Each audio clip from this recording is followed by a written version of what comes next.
Had you met me a year ago, you would have met a very different person than the person that I am now, I think. And in this, the fourth episode of the Who Am I series, I'm going to talk a little bit about how I perceive myself and some of the changes that I think I've sort of undergone.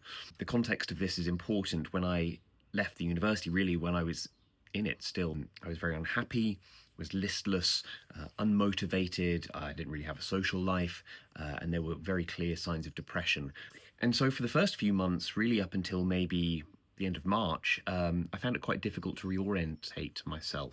I very much still miss the university, still loved teaching. I've had some lovely students get in touch and say that they've missed me since I've gone. That didn't help. Bloody students. It was lovely to hear from them. And the trip that I went on in Italy in March to see Sara Godina, a wonderful photographer in Italy who I learned from, was difficult. There was quite a lot of stuff to come to terms with in terms of the career change and sort of what had happened. Afterwards, though, I mean, I'm much happier. You can probably see on my face the happiness that I have from not being there. In particular, I love being my own boss. It's a feeling that I had when I was doing my PhD, largely that you're in charge of your own success. And though that is panic inducing, particularly when it comes to money, of course, nevertheless, it's a challenge that I myself can rise to, and there are very few sort of external constraints on that. My unrelenting drive for self improvement has been kind of unchained. So I'm cautiously and critically optimistic about the future.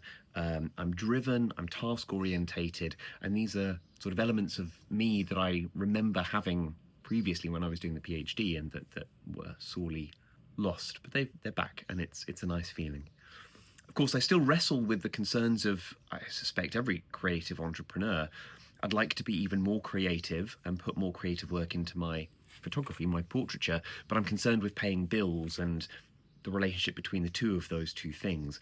Integrating these two drives is a fascinating task that my professional network, Headshots Matter, challenges me with, and I'm supported by them, my partner, family, and friends as well in doing that.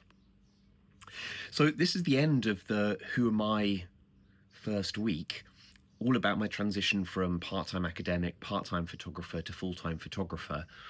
If you've got this far, I'd appreciate maybe a like, thumbs up, and a comment to help the robots.